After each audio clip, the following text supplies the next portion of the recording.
नमस्ते दोस्तों, defence matrix में आपका स्वागत है। आज हम भारत की डिफेंस की लेटेस्ट अपडेट्स पर बात करेंगे। ये खबरें बहुत रोचक हैं, तो चलिए शुरू करते हैं आज की पहली बड़ी खबर से, जो इंडियन नेवी के P-18 वेसल से जुड़ी है। दोस्तों, इंडियन नेवी अपनी ताकत बढ़ाने के लिए नए नए जहाज बना रही है। अब P-18 क्लास के नेक्स्ट जनरेशन डिस्ट्रॉयर्स की बात हो रही है। ये जहाज बहुत बड़े और ताकतवर होंगे, जिनका वजन 10,000 से 13,000 टन तक होगा। ये मौजूदा विशाखापट्टनम क्लास डिस्ट्रॉयर से ज्यादा बड़े हैं। इनमें 144 वर्टिकल लॉन्च सिस्टम VLS होंगे, जो ब्रह्मोस जैसी मिसाइलों को कैरी कर सकेंगे और दुश्मन को 500 किलोमीटर दूर से ट्रैक कर सकेंगे। ये जहाज एंटी बैलिस्टिक मिसाइल सिस्टम और ड्रोन लॉन्च करने की क्षमता के साथ आएंगे। डिफेंस एक्विजिशन काउंसिल DAC से इनके लिए अप्रूवल मिलने वाला है और पहले फेज में 4 जहाज बनाए जाएंगे। ये जहाज इंडियन ओशन में चीन की बढ़ती ताकत का मुकाबला करने में मदद करेंगे। मझगांग डॉक और GRAC जैसे शिपयार्ड्स इनका निर्माण करेंगे। ये प्रोजेक्ट 2035 तक नेवी को 170-175 जहाजों की फ्लीट देने में योगदान देगा। वाकई ये भारत की समुद्री ताकत को नई ऊंचाई देगा। डेनमार्क ने तेजस Mk-1A के अहम कंपोनेंट पर एक्सपोर्ट बैन हटाया। अब दोस्तों, दूसरी खबर डेनमार्क से आई है। डेनमार्क ने तेजस Mk-1A फाइटर जेट के एक महत्वपूर्ण पार्ट, इंजन चार्ज एम्पलीफायर पर लगे एक्सपोर्ट बैन को हटा लिया है। ये पार्ट इंजन की टेम्परेचर मापता है और परफॉर्मेंस कंट्रोल करता है। पहले ये बैन रूस यूक्रेन वॉर की वजह से लगा था, जिससे तेजस की डिलीवरी में देरी हो रही थी। अब डेनमार्क ने इसे फिर से सप्लाई करना शुरू कर दिया है। हिंदुस्तान एरोनॉटिक्स लिमिटेड HAL ने 10 तेजस Mk-1A बना लिए हैं, लेकिन GE F404 इंजन की देरी की वजह से इंतजार है। भारत ने डिप्लोमेटिक तरीके से ये मुद्दा सुलझाया और अब बैंगलोर की एक कंपनी इस पार्ट को इंडिया में ही बनाने का काम कर रही है। इससे फ्यूचर में इंपोर्ट की जरूरत नहीं पड़ेगी। इंडियन एयरफोर्स ने 83 तेजस Mk-1A ऑर्डर किए हैं और जल्द ही 97 और लेंगे।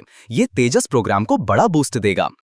अगली खबर कैट्सा एक्ट से जुड़ी है। भारत रूस से और S-400 एयर डिफेंस सिस्टम खरीदने की बात कर रहा है, लेकिन इससे अमेरिका के कैट्सा सैंक्शंस का खतरा है।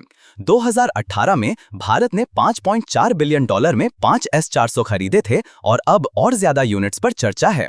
ऑपरेशन सिंदूर में S-400 ने अच्छा काम किया, लेकिन US ने चेतावनी दी है कि रूस से डील करने पर सैंक्शंस लग सकते हैं, जैसे टर्की पर लगे। हाल ही में US ने भारत पर 25% टैरिफ लगाया है, जिससे ट्रेड टेंशन्स बढ़े हैं।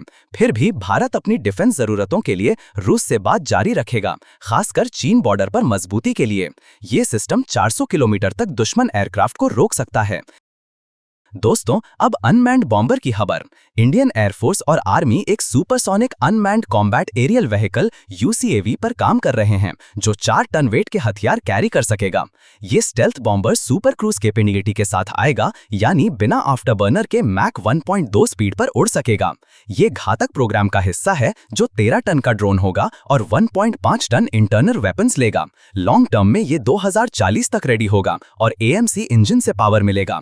ये UCAV AI से चलता होगा और दुश्मन एरिया में गहराई तक घुसकर हमला करेगा।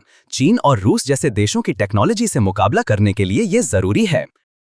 ऑपरेशन सिंदूर के बाद ब्रह्मोस के नए ऑर्डर्स की तैयारी। ब्रह्मोस मिसाइल की डिमांड बढ़ गई है। ऑपरेशन सिंदूर में ब्रह्मोस ने पाकिस्तानी एयरबेस और टेरर कैंप्स पर सटीक हमले किए, जिससे भारी नुकसान हुआ।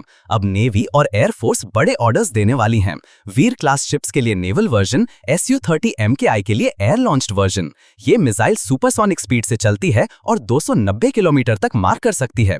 PM मोदी ने भी इसकी तारीफ की। INS विक्रांत को अगले 5 सालों में 250 किलोमीटर इंटरसेप्टर मिसाइल से मजबूत air defence. INS Vikrant Bharat का पहला इंडिजिनस एयरक्राफ्ट कैरियर अब 250 किलोमीटर रेंज की PGLRSAM इंटरसेप्टर मिसाइल से लैस होगा। ये अगले 5 सालों में होगा, जो एयर डिफेंस को बूस्ट देगा। विक्रांत 45,000 टन का है और 36 एयरक्राफ्ट कैरी कर सकता है। इसमें MF स्टार रडार और बाराक 8 मिसाइल्स पहले से हैं, जो 80 किलोमीटर तक दुश्मन को रोकती हैं। DRDO ने next generation digital active phased अरे रडार डापा रडार डेवलप किया। DRDO ने डापा रडार बनाया है, जो हाई स्पीड फाइटर जेट से लेकर स्लो मूविंग टारगेट्स को ऑटोमेटिक डिटेक्ट और ट्रैक करता है। ये एक्टिव फेज्ड अरे टेक्नोलॉजी पर आधारित है, जो पुराने रडार से बेहतर है। ये एयर डिफेंस में गेम चेंजर होगा। पाकिस्तान एयरफोर्स का फाइटर जेट ट्रेनिंग फ्लाइट में क्रैश। पाकिस्तान एयरफोर्स का Mirage V Rose fighter jet training के दौरान क्रैश हो गया। पायलट सुरक्षित इजेक्ट हो गए, लेकिन जेट पूरी तरह बर्बाद। ये पुराना जेट है और ऐसे हादसे बार बार हो रहे हैं। दोस्तों, ये थी आज की टॉप डिफेंस अपडेट्स। अगर आपको पसंद आया तो लाइक, शेयर और सब्सक्राइब जरूर करें। चैनल को ग्रो करने में मदद करें और कमेंट्स में बताएं अगली वीडियो किस टॉपिक पर चाहते हैं। मिलते हैं अगली अपडेट में। जय हिंद।